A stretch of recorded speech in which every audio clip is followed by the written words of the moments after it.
get another clap, please. Take two, when you're ready. My name is Isabeau Courdurier. I'm riding for the La Pierre Zip Collective.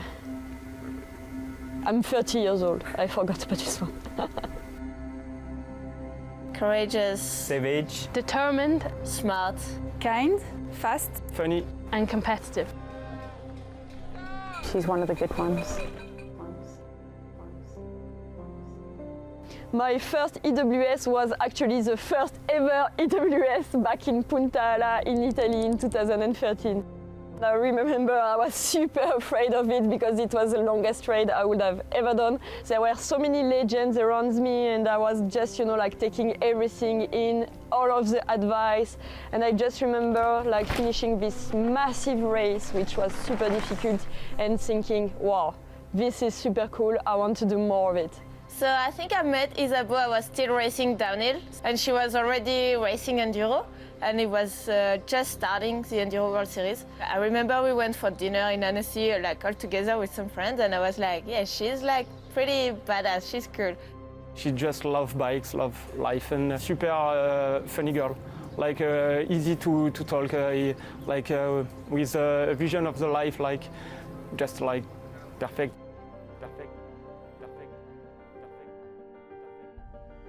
I started racing when I was 6 years old and I was fully committed to it until I was 17.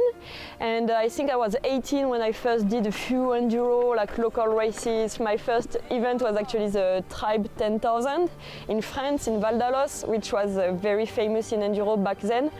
And the year after, the Enduro World Series started and I was like, yeah, like why not, like giving it a try. I want to be a part of it. But I actually ended up going to all of the European rounds I could afford with my dad supporting me as my mechanic. So it was a complete mess. We were doing everything on our own like we could, but I had so many awesome memories from this year. It was a family business affair when I started racing cross-country back then with my big brother and my parents supporting us. Then moving to enduro, my dad was still here supporting me and actually like, yeah, he was never pushing me, like it was always like, you want to do it, we do it.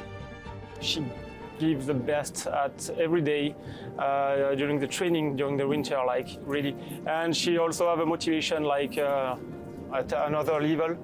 Isabeau is a fierce competitor. She's won so many races and like you can always count on her for a good race or like to give her absolute best on the day. So she's a really like exciting person to race with. She's like really determined, like she gives more than 100% every time. And she has just one goal and she's full focus and determined. She just lets her riding do the talking, and I think it's always super impressive when you just get out there and do it, and she's always someone to look up to for sure.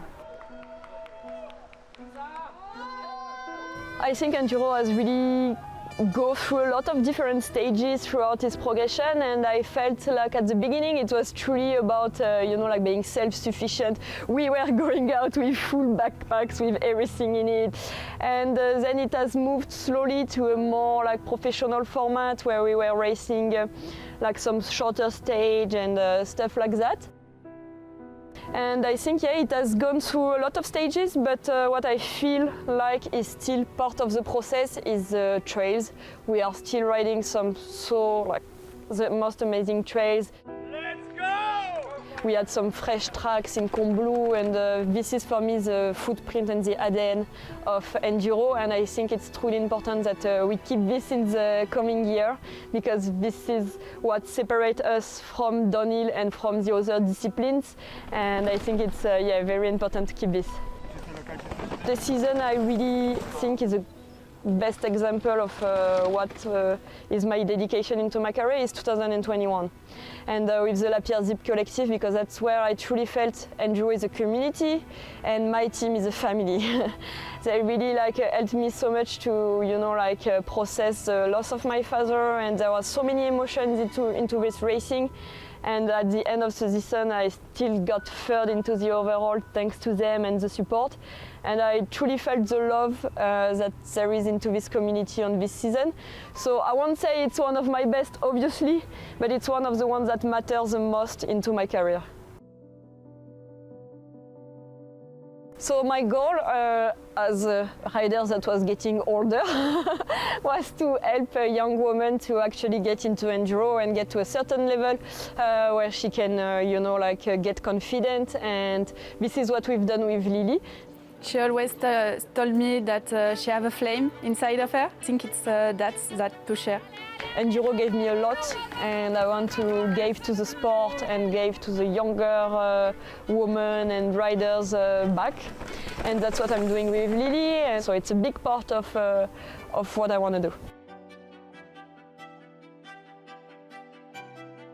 So it's gonna be a lot different next year. And yeah, Isabeau, she's like the queen of enduro. She's like the image of enduro right now.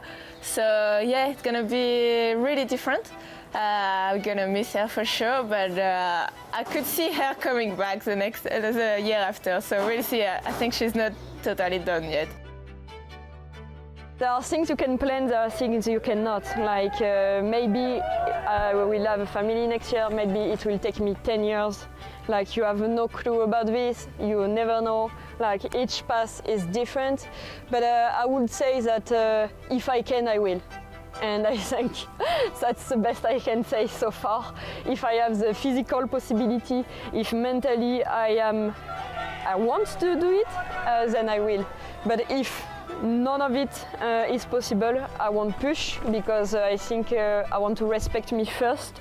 And I think as soon as you start pushing things and it's not natural, like I will do a terrible race and there is no point. So if everything is aligned in the future, then why not? But it's again about, for me, respecting who I am, my values, and sticking to my priorities.